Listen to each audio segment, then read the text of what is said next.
So, who needs green screen when you've got this? And it is real. Anyway, I just had to come out and film in the woods when the snow was around.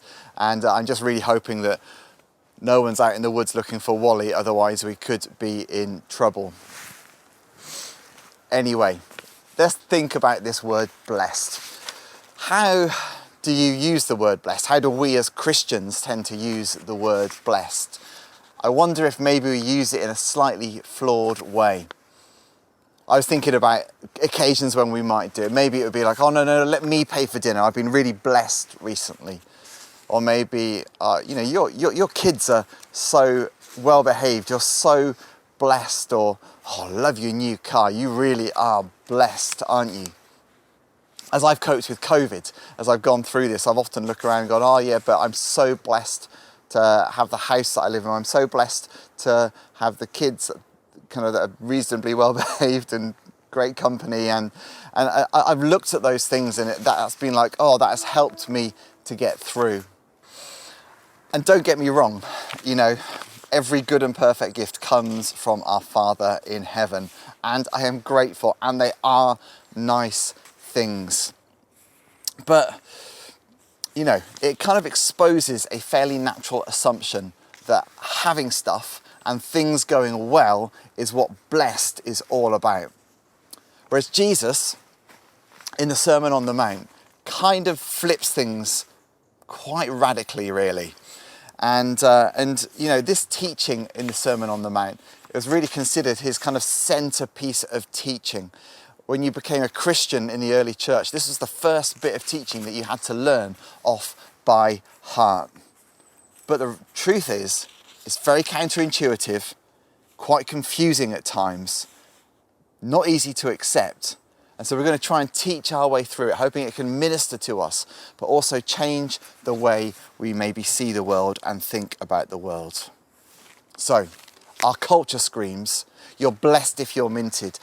You're blessed if you're good looking. You're blessed if you've got great kids. You're blessed if you're married. You're blessed when things are just going perfectly fine and perfectly all right. You're blessed when it looks good to everybody else. But Jesus speaks a different word. It says in Matthew chapter 5, "Now when Jesus saw the crowds, he went up on a mountainside and sat down. His disciples came to him and he began to teach them. And he said these words, 'Blessed are the poor in spirit.'" Or as Luke records it, so Luke does a shorter version of the Sermon in the Mount in chapter 6. Luke says, "Blessed are you who are poor." And this isn't a difference of translation. This is a difference of recording what Jesus said in the original Greek. They both wrote different things. So they both used the Greek word ptochos, which means to be poor and destitute. But Matthew does something different in that he puts, "Blessed are you who are ptochos pneuma," poor in spirit. Pneuma meaning breath. You see that? No, probably not. Meaning breath, or often used to mean spirit. So which one did Jesus say? Well, actually, we often think that the Sermon in the Mount was just like one sermon that Jesus did. In fact, it's the only time he's ever recorded of actually doing a sermon. Often he would just be speaking and teaching his disciples with stories. And But probably what happens is that Jesus taught this over and over again in different ways and in different places and different settings, often putting little different nuances in different places, and this was what got recorded for us in the Gospels. But whether it's poor in spirit or poor, actually the reality is probably Jesus is saying it's both. And we can be spiritually poor where we know our total lack without God in our lives. We can be poor in our souls, feel emotionally wrung out. Our mental health can be at rock bottom. The joy of life has been squeezed out of us. That is poor. And we can be poor practically. When the snow came and people got excited, you didn't get excited because you haven't got enough money to put the gas or electric on, maybe, or you haven't got shoes to go out in that aren't going to let the slushy, snowy water in. By the way, if you are part of our church and that is you, you need to tell us about it because we want to help you.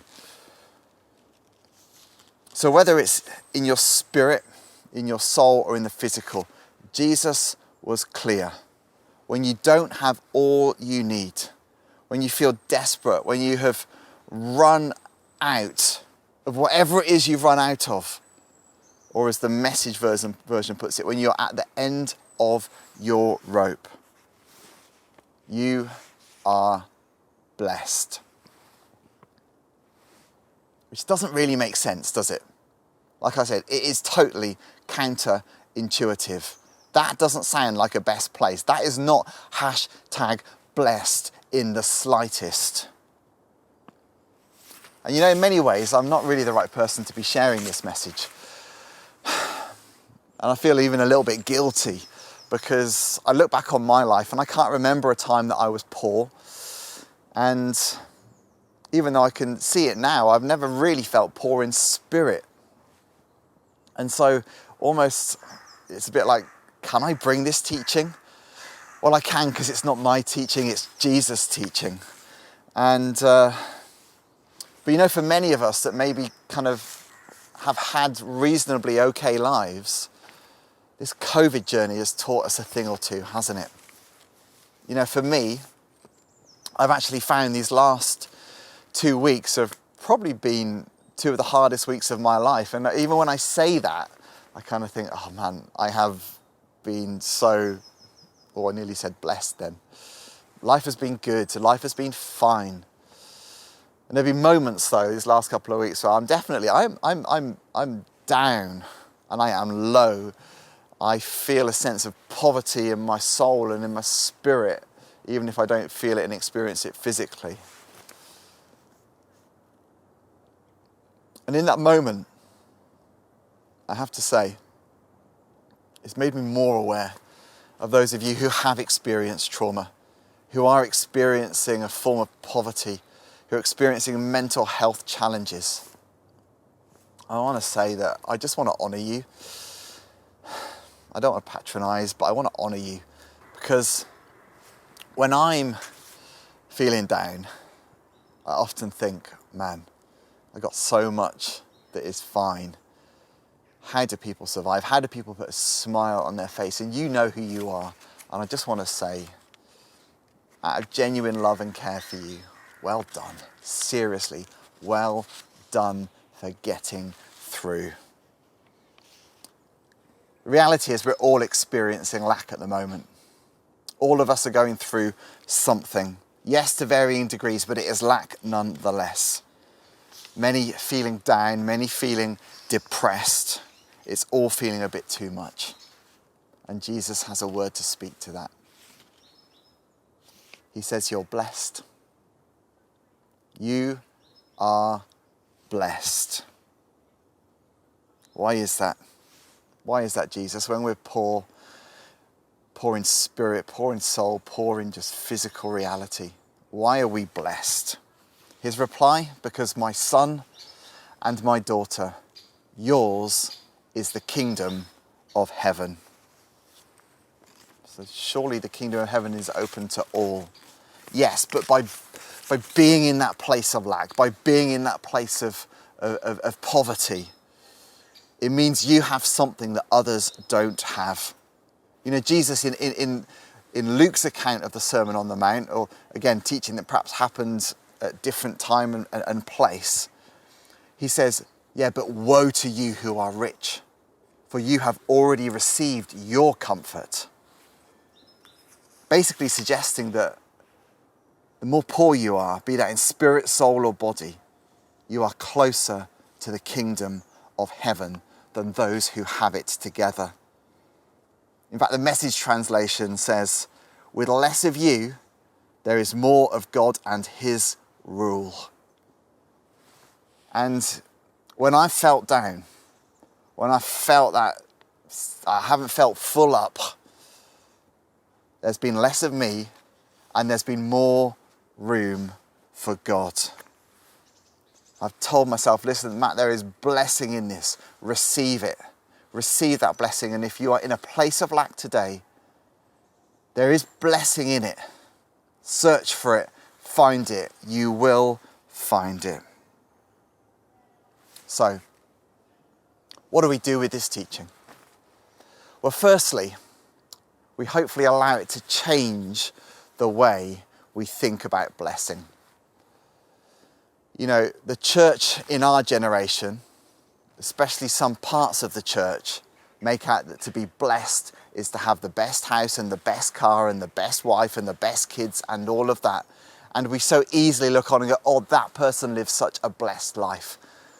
Now, again, those things are nice. We're glad for you, I'm glad for me.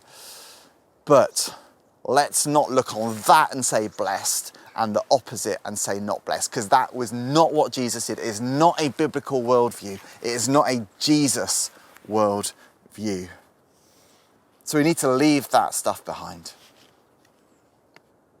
And then if you are poor, if life just feels rubbish at the moment for whatever reason, other people seem to be living their life, they've got it all together or seem to have it all together, God speaks a deeper truth to you. He says it's you who are blessed. You. You are the one who is blessed. Yours is the kingdom of heaven. You know, James chapter 1 verse 9 says, believers in humble circumstances ought to take pride in their high position. It may not feel high, but just because you're measuring it with the wrong scale. Jesus has a new scale, and he says yours is the kingdom of heaven. Because with less of you, less stuff, less strength, less everything, there's more room for God and his rule. And if you're one of those people who normally would be called blessed, you've got the house, you've got the marriage, you've got the toys, you've got it all together. It's so important that you recognize your poverty. Spiritual poverty. Without God, you are nothing. Without God, I am nothing.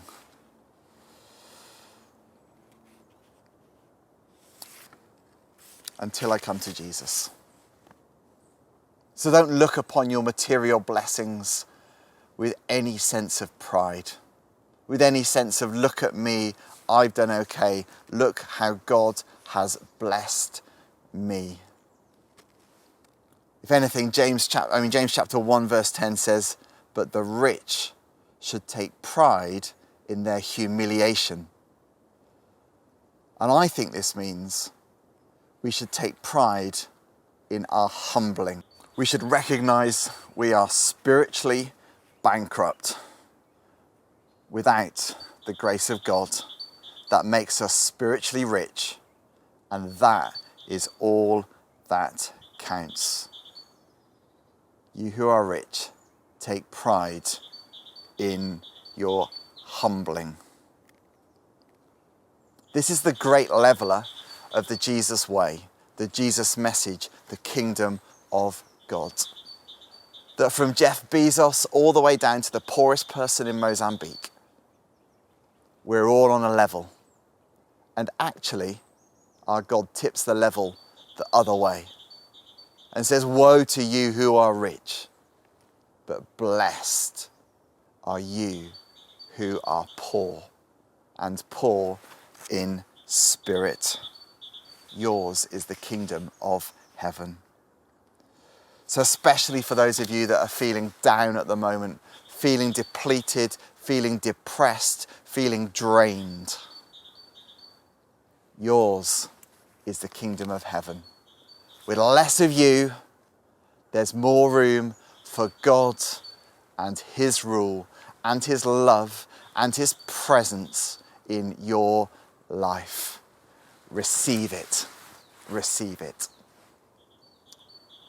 This has been Matt Barlow preaching from Narnia. Bless you guys.